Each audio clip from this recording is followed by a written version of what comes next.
So, welcome to our second interview for our Water Leaders series. I'm Hannah. I am the Stormwater Educator for the Clean Water Education Partnership. And today I'm talking with Tots from the Partners for Environmental Justice. So, Tots, I'll let you introduce yourself and your role.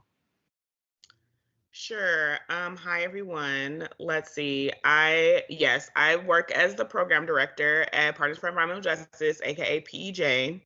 And so it's I'm the first person to hold this role in a couple of decades. There hadn't been any staff for a while, so I was brought on grant funded to start some programs to sort of reinvigorate the work at PEJ. Awesome. That's great. I'm glad to hear that it's back up and running in a grant funded position. That's great. Okay, so my first question for you is, why did you decide to work in this sector? Like, what drew you to this position and working for Partners for Environmental Justice? Sure. Well, I would honestly say that I'm an environment generalist.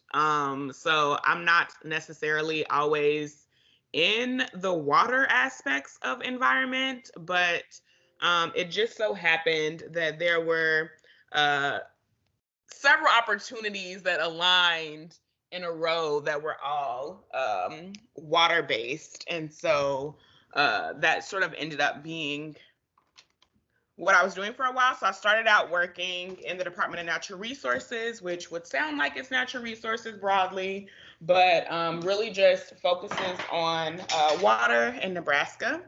Then I later ended up with a position as a stormwater project coordinator. And so just having done that work, I think that led folks at PEJ to sort of see me and reach out and tell me about the position. But really, yeah, again, I'm sort of an environment generalist, and then I'm just really interested in environmental justice issues broadly. So, and what originally got me interested in environmental justice, I heard about it when I was in undergrad, and I was just like super incensed. I was like, this is they like only addressed it for a very small, like 1 week of this class that I was taking, and really nowhere else in the program was it being discussed. But I was just like, this is a huge issue that needs attention. And I just started like focusing my energy on that and being like, okay, this is what I need to do. Like at that point, I hadn't really known, I was in environmental studies and I hadn't really known where I was going to go with that. I was just like, oh, I'm going to do consulting, not really knowing what consulting even meant. But when I heard about that, I was like, okay, now I know this is what I need to do. And so it's just kind of gone from there. So in undergrad, you first heard about like environmental justice, and that kind of like piqued your interest in it. And like you've brought that lens to your positions since then. Yeah. That's awesome. Yeah. I also heard about environmental justice for the first time in undergrad. Yeah. And I think especially now, like teens now, I've seen a lot more awareness and recognition of environmental justice issues. And I think a lot of it is like tied to other social justice and climate justice issues for youth too. Like they see that as one problem, right? Yeah. So I was just at something last night though, and it was very interesting because the first part of this webinar was hearing from teens, and we were really just talking about critical education. And so somebody asked them, like, are you interested in being educators? And none of them raised their hand, but this one goes, I mean, education through activism. And I was just like, go ahead and drop that as your career plan and you're like 16. Love it. Yeah, definitely. I mean, I was talking with a professor out at Humboldt State earlier last week, and she was saying how like youth are really who are passionate about environmental issues and climate issues are gonna have to like start creating their own jobs to merge their passion and like make a career out of it. And I was like, I feel like youth have been doing that for a long time, making their own jobs and paving their own way. But yeah, it's definitely important, especially with like all the impacts we're like starting to see now and will continue to see in the future. So yeah. Okay. So next question. What inspires you or gives you hope to continue your work? Um, for me, the inspiration, I would say, is just it's more of a motivation, which is for me just improving marginalized communities. So in general, I really categorize the work that I do as community development, because while I do a lot with environmental justice, I also do just other community stuff. And my master's is in community and regional planning. So um, I see solving environmental injustices as a form of community development. Um, and in particular, I'm interested in working in marginalized communities, and those are the ones that are impacted by environmental racism and environmental injustice, depending on the community. So to me, just that working toward that goal of making these communities prosperous and happy and healthy is what keeps me going. Is that kind of where you see your role? I just see my role in the world. Really, I feel like my whole purpose as a human being is just to make the world better for future generations. And what that looks like, I think, needs to be said, from the people more broadly. Okay, so what is an exciting project or initiative that you're working on right now? Yeah, so here we go. Now I'm going to talk about PJ. So we have right now tomorrow, the Raleigh Watershed Learning Network is launching. This is not an idea that I came up with, but it is a part of that grant that was filled out that I was then brought in. Part of it was staff time, part of it was this learning network. It's based on the Atlanta Watershed Learning Network, basically helping to give community people the tools to advocate for issues in their watershed. So the Atlanta one is 6 months. Durham did a spinoff called the Durham Watershed Academy that was, I think, like 3 or 3.5 months. Mm-hmm. Ours is going to be 6 weeks for the first go round. This is a pilot. We're going to meet every Saturday for 6 weeks. It's going to be a lot packed into that time. We're actually already talking about extending the next one. So instead of meeting every Saturday, we'll meet every other Saturday for 6 weeks. Mm-hmm. In Atlanta, we've talked to them too, and they're talking about changing their model from meeting once a month to meeting every other week, because it's hard to keep people engaged for a whole 6 months. So we're trying to find our sweet spot and like, what does that look like? And actually, we just got funding to do a second edition as well later this year. But awesome. The first edition is starting this weekend. Amin Davis came up with, and I think in collaboration with Jackie Turner, came up with the idea to try to do what Atlanta was doing here in Raleigh. Mm-hmm. And so now that's coming to fruition. Now, a project that is my brainchild, and is one that I had, I was wanting to do an environmental justice sort of educational program. What I like to do is really culturally relevant education. And so I had already had this intention of launching this program. I had been in conversation with some organizations to partner on providing the infrastructure, like the venue space and, supplies and things like that to do this program.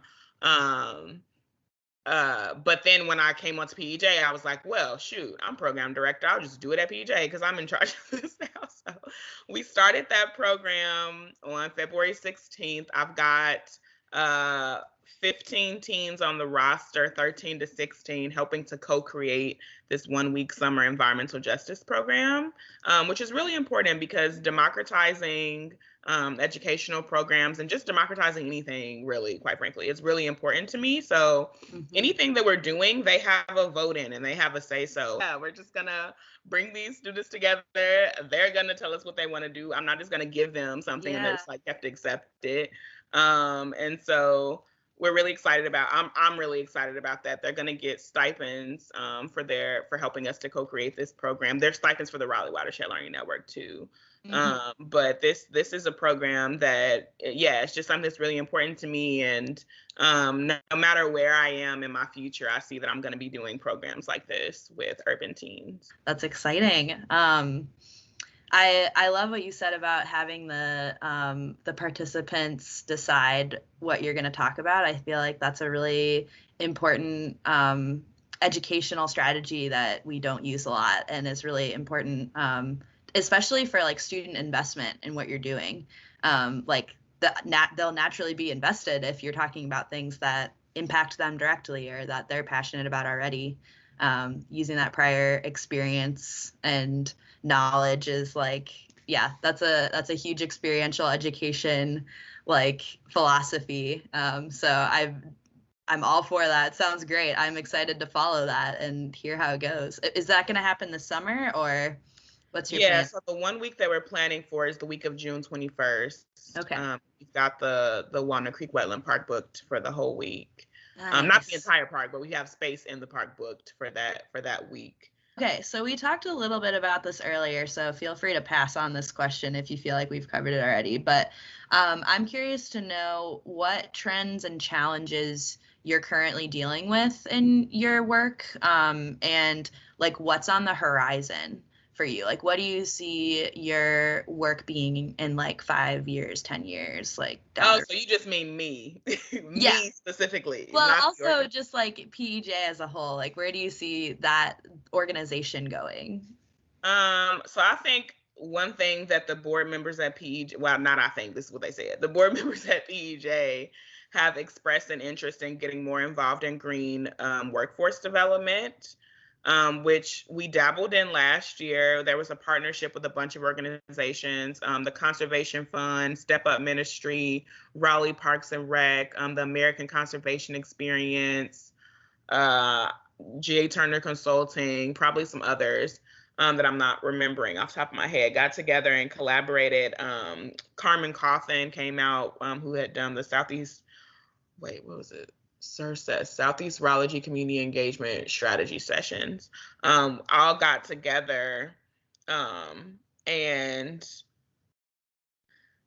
helped to put on this 6-week program where we had 6 community members and 6 ACE AmeriCorps members, American Conservation Experience, i.e. ACE, AmeriCorps members get together, and they did 2 weeks of training. So I did like a whole environmental justice training for a day, and then there were some other trainings. The way that Carmen Cawthon got involved was she was just at that moment there as just as a private individual. Came in and did a session. We had different people who were in conservation fields come and talk about their careers to get people exposed to that. Step Up Ministry show folks how to do resume building and interviewing and all that kind of stuff. And then after those 2 weeks of training, there was 4 weeks of invasive species removal actually practice. And so they were paid for their time. So with the goal of funneling people into conservation careers. Mm-hmm. And the board members at PEJ have expressed an interest in getting more active in just green workforce development moving forward. Nice. Yeah, I know that's a goal of Keisha's as well at EQUA, and trying to use the Watershed Academy to do that. So I think some of your upcoming initiatives working with youth and also with adults like definitely are fostering that, and can see that thread, that common thread in the work that you do. What are your hopes for the future of your work at PEJ? I know you talked a little bit about environmental justice, working with youth, being really important to you, but how do you see those things coming together in the future for you? I think it's important for PEJ to reinvigorate the relationship with the community. In the beginning, there was much more community engagement than there had been for a while. So when I was out at meetings advocating on issues like the Downtown South Project, it wasn't always positive feedback. Sometimes I was hearing from folks, I've never heard of your organization. Like, where are you coming from all of a sudden? And me as being new, I didn't know that, that was a broken relationship for some parts of the community. And so I think it's really important. Like, a lot of our board members are older. They've been on the board since the 90s. And so some of the relationships they have are really with the older community people and not necessarily folks who have been moving in or who are younger. And so I think it's important for PEJ to just, and I think others on the board agree with that sentiment, just reinvigorate that relationship and start to make connections with more younger folks in the community. Because the people that you had connections with in the 90s could be dying or already gone or not really active anymore. And so those relationships aren't what's going to solidify and stay rooted in the community, unfortunately, at this point. Yeah. So relationship building is a big piece of your work and will continue to be. Yeah. That makes sense. I mean, you have to build trust, takes time, takes a lot of energy to do that. I don't envy you. It's hard work. Okay, so my last question for you is, what advice would you give people listening to this who may not have thought about working in the sector that you work in before? Networking is important. I know people say this all the time, but it's so true because I moved around a lot. And I noticed, now I've been in even when I was in Nebraska, I left like several times and I would come back. Like I would go and move to the Pacific Northwest for a while, move to Utah for a while, move to Indiana for a while, and I would keep coming back. And I love Nebraska, and I find that it's like definitely home away from home for me.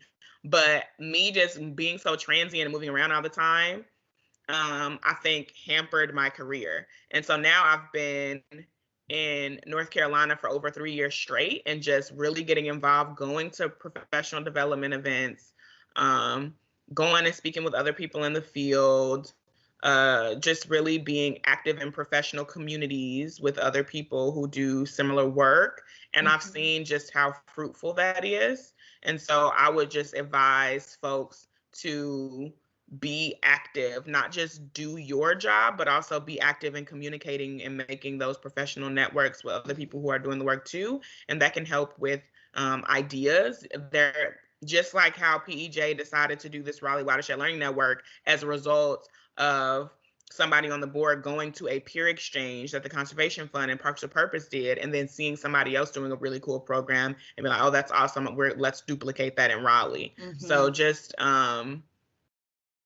going out and seeing what other people are doing can be important for that whole relationship building, but also just for coming up with things to do and how and what's successful and trying to duplicate that. Unless you have any last words, do you have any parting words you want to share? No, just stay strong, people. I don't know. Love it. That's great.